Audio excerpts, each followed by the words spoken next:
Hello friends, आज हम 10th class का बायोलॉजी का एक इम्पोर्टेंट चैप्टर डिस्कस करने जा रहे हैं जिसका नाम है लाइफ प्रोसेसेस। तो लाइफ प्रोसेसेस वे प्रोसेस होते हैं जिनके बिना लाइफ कैन नॉट एग्जिस्ट, जीवन संभव नहीं है। या हम ऐसे भी कह सकते हैं कि लिविंग ऑर्गेनिज्म अपने आप को ज़िंदा रखने के लिए जो बेसिक फंक्शंस परफॉर्म करते हैं अपने जीवन के लिए, तो हम उनको कहते हैं लाइफ प्रोसेसेस।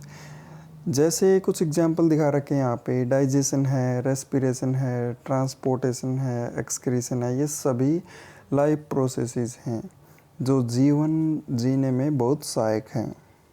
तो सबसे पहले हम डाइजेशन से स्टार्ट करते हैं। तो डाइजेशन में हम न्यूट्रिशन से लेते हैं। न्यूट्रिशन का मतलब होता है पोषण, और इसमें भोजन लेने से लेकर उसका डाइजेशन होना, उसका अब्जॉर्प्शन होना, उसका एसिमिलेशन या फिर पचे हुए भोजन का काम आना, और फिर एक्सक्रीशन और उत्सर्जन अपचे हुए भोजन का, ये सारी चीज़ें न्यूट्रिशन के अंदर आ जाती हैं। तो nutrition is a process of intake of nutrients. जो न्यूट्रिएंट्स कौन कौन से हैं, जैसे carbohydrate, fats, protein, minerals etcetera, इन सभी न्यूट्रिएंट्स का बॉडी के अंदर अब्जॉर्प्शन, डाइजेशन, अब्जॉर्प्शन और असिमिलेशन ही न्यूट्रिशन कहलाता है।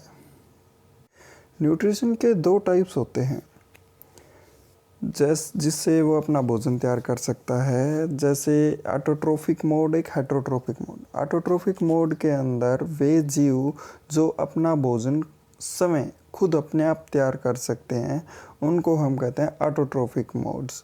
जैसे ग्रीन प्लांट्स होते हैं, इनको किसी की ज़रूरत नहीं होती, किसी दूसरे जीव की हेल्प की ज़रूरत नहीं होती, ये अपने आप ही सनलाइट, वाटर, CO2 की सहायता से अपना भोजन बना सकते हैं।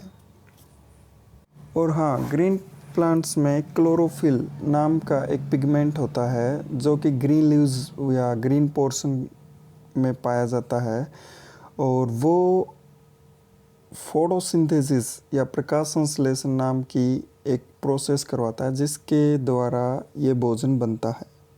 ऑटोट्रोफिक मोड में ओनली ग्रीन प्लांट्स से आते हैं जिनके अंदर क्लोरोफिल मौजूद होता है, और ये सनलाइट के प्रेजेंस में अपना भोजन बना पाते हैं।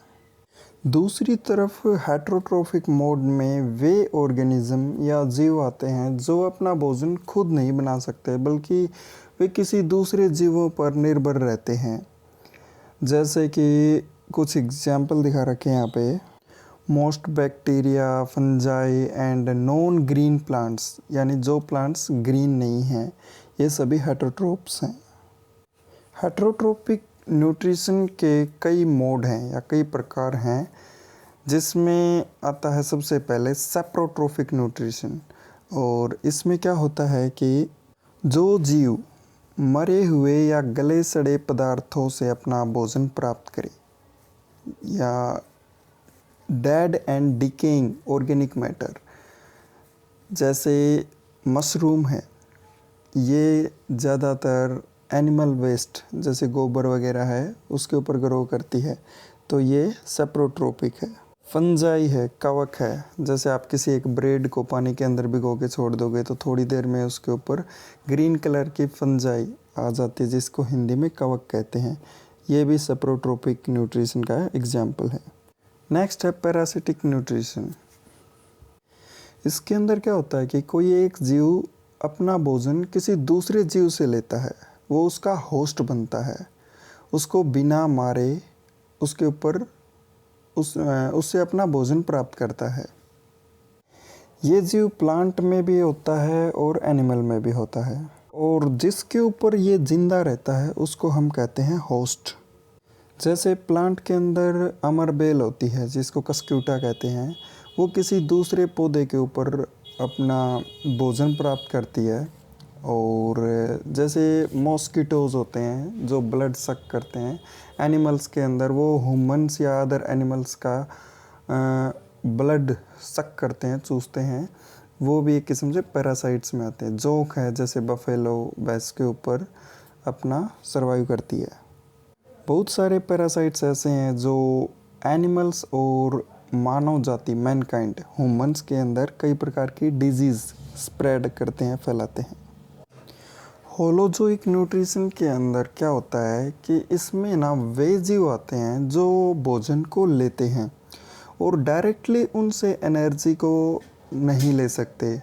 उनको ज़रूरत होती है एक कम्प्लिकेटेड प्रोसेस जिसको हम डाइजेशन कहते हैं, और इस डाइजेशन के बाद वो कम्प्लेक्स फूड सिंपल बन जाएगा और सिंपल फूड से फिर वो उसको अब्जॉर्ब कर सकता है, उससे एनर्जी ले सकता है।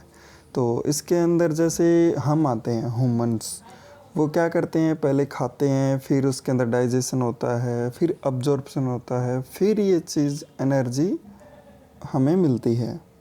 इसके अंदर फूड कोई प्लांट प्रोडक्ट भी हो सकता है और एनिमल प्रोडक्ट भी हो सकता है। न्यूट्रिशन को थोड़ा सा और अच्छे से समझते हैं।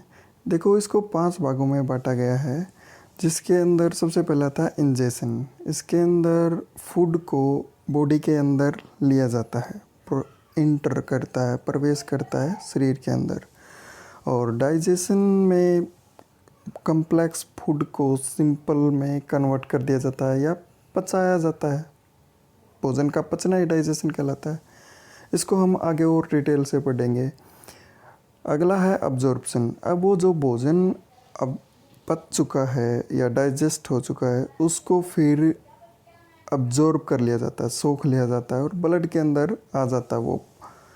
और एसिमिलेशन में क्या होता है कि इसके अंदर उस पचे हुए भोजन से एनर्जी मिलती है, ग्रोथ होती है और शरीर के अंदर जो रिपेयर या फिर टूट फूट होती है, चोट वगैरह ठीक होता है, वो सारी चीज़ें इस एसिमिलेशन के अंदर आती है।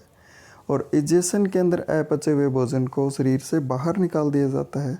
तो ये 5 स्टेप न्यूट्रिशन को कंप्लीट करते हैं।